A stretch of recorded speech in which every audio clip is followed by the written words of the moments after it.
Haleluya, puji nama Tuhan, sidang jemaat Tuhan yang diberkati oleh Tuhan Yesus Kristus. Puji Tuhan, bertemu lagi kita semua dalam program GPDI VMM Menyapa. Mari kembali kita membaca renungan firman Tuhan kita pada hari ini yang terambil dalam kitab Ibrani pasalnya yang ke-8. Kita baca di ayatnya yang ke-7. Sekali lagi, kitab Ibrani pasalnya yang ke-8, kita baca di ayatnya yang ke-7, bunyi firman Tuhan. Sebab sekiranya perjanjian yang pertama itu tidak bercacat, tidak akan dicari lagi tempat untuk yang kedua. Haleluya, puji nama Tuhan. Sampai di sana pembacaan firman Tuhan kita, saudara-saudara. Saudara-saudara, di dalam Alkitab yang selalu kita pegang setiap hari, atau firman Tuhan yang kita selalu baca setiap hari, saudara-saudara, memiliki dua perjanjian. Kita tahu bersama-sama dalam firman Tuhan ini ada perjanjian lama dan ada perjanjian baru. Tadi kita baca firman Tuhan bahwa dikatakan seandainya perjanjian yang pertama itu tidak bercacat, maka tidak ada tempat untuk perjanjian yang kedua. Nah, saudara-saudara, apa sih isi dari perjanjian yang pertama? Apa perjanjian yang pertama itu? Siapa yang membuat perjanjian yang pertama itu, saudara-saudara? Mari saya ajak kita bersama-sama buka dalam kitab Keluaran pasalnya yang ke-24, kitab Keluaran pasalnya yang ke-24 di ayatnya yang ke-7 dan ayatnya yang ke-8, bunyi firman Tuhan. Diambilnyalah kitab perjanjian itu, lalu dibacakannya dengan didengar oleh bangsa itu, dan mereka berkata, segala firman Tuhan itu akan kami lakukan dan akan kami dengarkan. Kemudian Musa mengambil darah itu dan menyiramkannya pada bangsa itu, serta berkata, inilah darah perjanjian yang diadakan Tuhan dengan kamu, berdasarkan segala firman ini. Haleluya.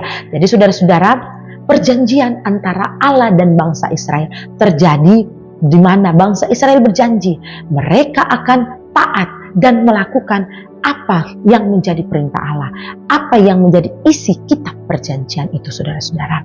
Bahkan di ayatnya yang ketiga dikatakan, lalu datanglah Musa dan memberitahukan kepada bangsa itu segala firman Tuhan dan segala peraturan itu. Maka seluruh bangsa itu menjawab serentak, segala firman yang telah diucapkan Tuhan itu akan kami lakukan. Saudara-saudara, inilah perjanjian antara Allah dan bangsa Israel. Mereka berjanji akan melakukan apa yang menjadi firman Tuhan, yang menjadi perintah Tuhan. Tetapi kenapa dikatakan perjanjian yang pertama itu bercacat, saudara-saudara? Karena bangsa Israel berubah setia, saudara-saudara. Karena bangsa Israel, saudara-saudara, mengingkari janji-janjinya itu, saudara-saudara. Bangsa Israel berubah setia, mereka mengecewakan Tuhan, saudara-saudara. Bangsa Israel menyakiti hati Tuhan, saudara-saudara. Dan ini membuat Allah harus merancangkan kembali rancangan yang baru, membuat lagi perjanjian yang baru, saudara-saudara. Karena bangsa Israel ini telah mengingkari janjinya. Saya yakin dan percaya, saudara-saudara, kita semua umat-umat Tuhan GPDI Film Latinas tetap terus berkomitmen, ya saudara-saudara, untuk berpegang kepada janji-janji Tuhan ini, kepada perjanjian ini, saudara-saudara. Kita berjanji untuk tetap terus komitmen melakukan apa yang menjadi kehendak Allah, melakukan apa yang menjadi perintah Tuhan, tidak mengecewakan Tuhan, saudara-saudara. Saudara-saudara, apa yang menjadi isi perjanjian yang kedua itu, saudara-saudara? Mari kita buka di dalam kitab Yeremia pasalnya yang ke-31. Yeremia pasal 31, kita baca di ayatnya yang ke-31 sampai ayatnya yang ke-33, bunyi firman Tuhan. Sesungguhnya akan datang waktunya, demikianlah firman Tuhan, aku akan mengadakan perjanjian baru dengan kaum Israel dan kaum Yehuda, bukan seperti perjanjian yang telah kuadakan dengan nenek moyang mereka pada waktu aku memegang tangan mereka untuk membawa mereka keluar dari tanah Mesir. Perjanjianku itu telah mereka ingkari, meskipun aku menjadi Tuhan yang berkuasa atas mereka. Demikianlah firman Tuhan. Ayatnya yang ke-33, tetapi beginilah perjanjian yang kuadakan dengan kaum Israel sesudah waktu itu.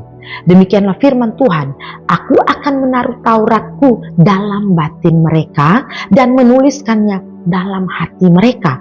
Maka aku akan menjadi Allah mereka dan mereka akan menjadi umatku. Haleluya. Inilah perjanjian setelah waktu itu, saudara-saudara. Dikatakan bahwa Allah akan menaruh Taurat itu di dalam batin kita dan menuliskannya di dalam hati kita, sehingga dia menjadi Allah kita satu-satunya dan kita menjadi umatnya, saudara-saudara. Marilah tetap terus berpegang kepada janji Tuhan. Amin, saudara-saudara. Kalau Allah bisa berkomitmen tetap terus menjaga janji-janjinya, saudara-saudara, bagi kita umat-umatnya, kita juga mau berkomitmen kepada Allah. Amin. Kita juga mau pegang satu-satunya pegangan kita, yaitu Taurat yang ditaruh di dalam batin kita dan ditulis di dalam hati kita. Kita mau lakukan itu, mau dengarkan itu sesuai dengan apa yang menjadi kehendak Allah. Di dalam Yohanes, saudara-saudara, Yohanes pasalnya yang ke-17 di ayatnya yang ketiga, Yohanes 17 ayatnya yang ketiga dikatakan, inilah hidup yang kekal itu, yaitu bahwa mereka mengenal Engkau satu-satunya Allah yang benar dan mengenal Yesus Kristus yang telah Engkau utus. Saudara-saudara, mari, inilah yang menjadi kehendak Allah, yaitu mengenal Allah, satu-satunya jalan kebenaran, dan Yesus Kristus itu, saudara-saudara, satu-satunya yang memberi hidup dalam kehidupan kita, yaitu kehidupan kekal. Oleh sebab itu, percaya bahwa firman Tuhan ini adalah perjanjian yang benar, ya dan amin, saudara-saudara. Tidak ada Allah lain, tidak ada kepercayaan yang lain di bawah kolong langit ini yang mengatakan, yang bisa mengatakan bahwa firman Tuhan ini saudara-saudara tidak benar. Tidak, saudara-saudara. Firman Tuhan ini benar adanya. Perjanjian Tuhan ini benar adanya. Ya dan amin. Tetap terus berpegang kepada firman Tuhan, saudara-saudara, untuk kita bisa maju melangkah di dunia yang semakin jahat ini. Haleluya, puji nama Tuhan. Demikian renungan firman Tuhan kita saat ini. Mari kita berdoa. Terima kasih ya Tuhan buat firman-Mu yang kembali datang menguatkan kami. Biar kami tetap terus berpegang kepada firman-Mu, kepada janji-janji-Mu. Membawa terus seluruh sidang jemaat Tuhan, GPD Film Melati Mas dimanapun berada ya Tuhan. Mari Engkau Allah menyertai, memberkati, menguatkan yang lemah, menyembuhkan yang sakit di dalam nama Yesus Kristus. Haleluya, puji Tuhan. Amin. Puji nama Tuhan, Tuhan Yesus memberkati.